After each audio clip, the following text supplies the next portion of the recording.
This week on Technique Tuesdays, can Shane Taylor beat Rush and become the champion?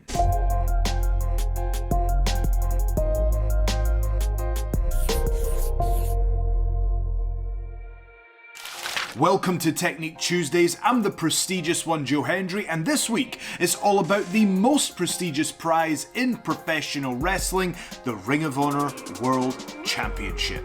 We've got the champion Rush defending against Shane Taylor, who, by the way, has all the momentum in the world. But is it enough to dethrone Rush, who has been so dominant here in Ring of Honor?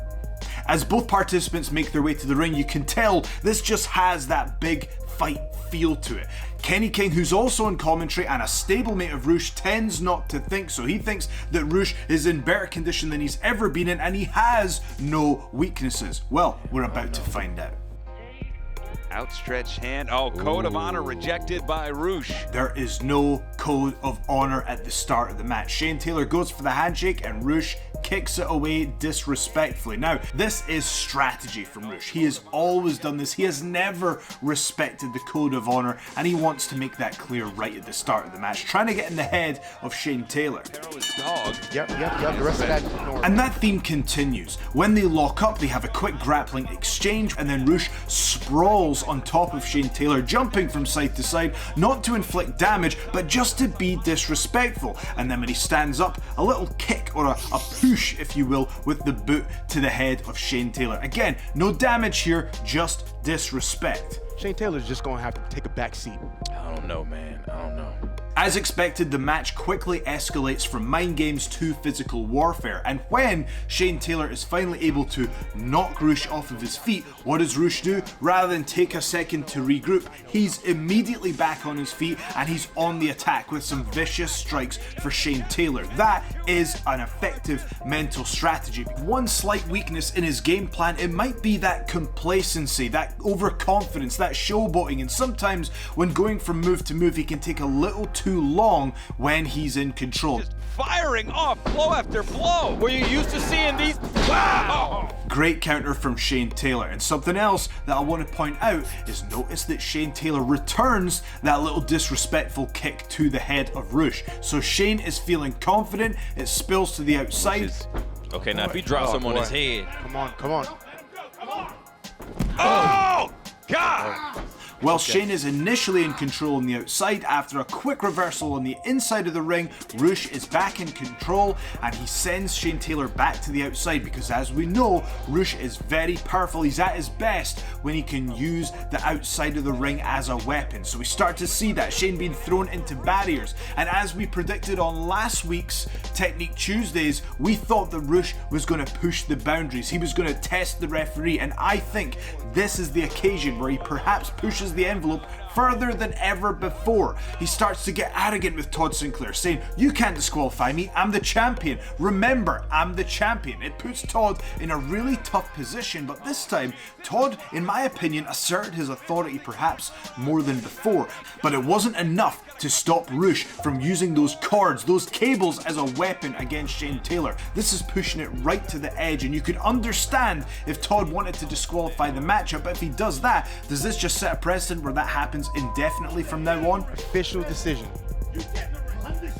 Kenny King makes a great point and says that if you're up against someone as mentally strong as Shane Taylor, you need to do everything that you can do to break them, to derail that mental momentum that they have, and Rush does a great job of that on the outside. Shane Taylor's not going to want it stopped because Shane Taylor wants the title.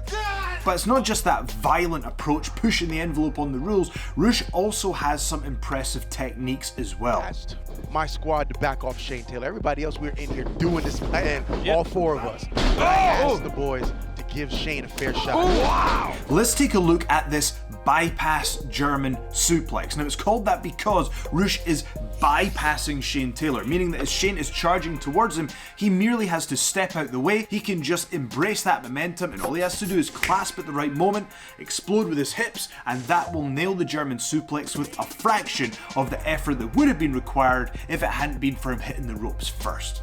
Impressive reactions and timing from the champion leads him to a situation where he can suplex the massive Shane Taylor without depleting that oxygen tank. Very smart from the champ.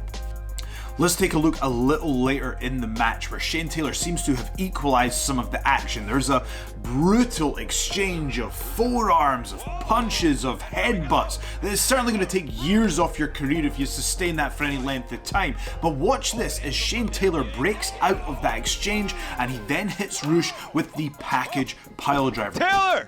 Marcus Garvey, driver! Talk to me! Talk to me! Hook the leg!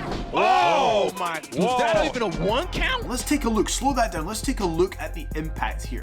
Not only is that huge pressure going to the head, to the neck of Rush, but also it crushes the body inwards as well. So at the point of impact, it almost folds your opponent like an accordion, pushing all the air out of them, so it inflicts damage but also makes it very difficult for them to recover. You can imagine how demoralizing it must be when your opponent immediately gets up, and that's what Rush does. He never gives Shane Taylor a second to think that he's in control. After the package piledriver, Rush kicks out at 1 and he's back on his feet.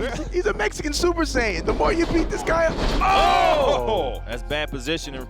In frustration, Shane charges forward and using the same method as the German suplex before, using Shane's momentum against him, all Rush has to do is once again clasp, explode with the hips, and we can see a rough belly-to-belly suplex into the corner. Tough moment there for Shane Taylor. Let's see if he can recover.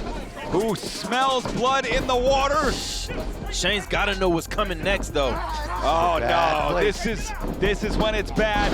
Oh! And that was come on, man. And this finally escalates to a situation where Rush looks like he's about to hit Shane Taylor with the chair. Referee Todd Sinclair is down, so he's going to get away with it. But what happens? Kenny King leaves the commentary desk, claiming that Rush promised him that he would not use the weapons against his friend Shane Taylor. That's what I'm talking about. You told me. Oh! What? Oh God! He hit Shane Taylor. Kenny takes the chair away, however once Shane Taylor rises up, we think that he might hit Rush, but instead Rush sidesteps and Kenny, perhaps all along, was ready and waiting to hit Shane Taylor with the chair. You get the horn! Oh, come on! Rush is in with that double boot to the face in the corner. We know what happens next. No one kicks out of that. He drags Taylor out the corner. 1, 2, 3, and Rush retains the World Heavyweight Championship. So listen, we found out who the world champion is, but I would argue that this is relatively inconclusive. We really didn't find out who the truly better fighter was. And the reason was, fair enough, Rush was in control at the point this happened, but who knows what would have happened if that chair shot hadn't have been delivered. Did Shane Taylor get a fair shot at the Ring of Honor World title? I say no, but what do you as the viewer think? Let me know in the comments below. And of course, go over to shophonor.com. It is the revamped Ring of Honor merchandise website. I urge you to go and check it out, and we've got everything you need if you are a fan of what we're trying to provide, which is the very best wrestling in the world today. We'll see you next time. Thank you for watching.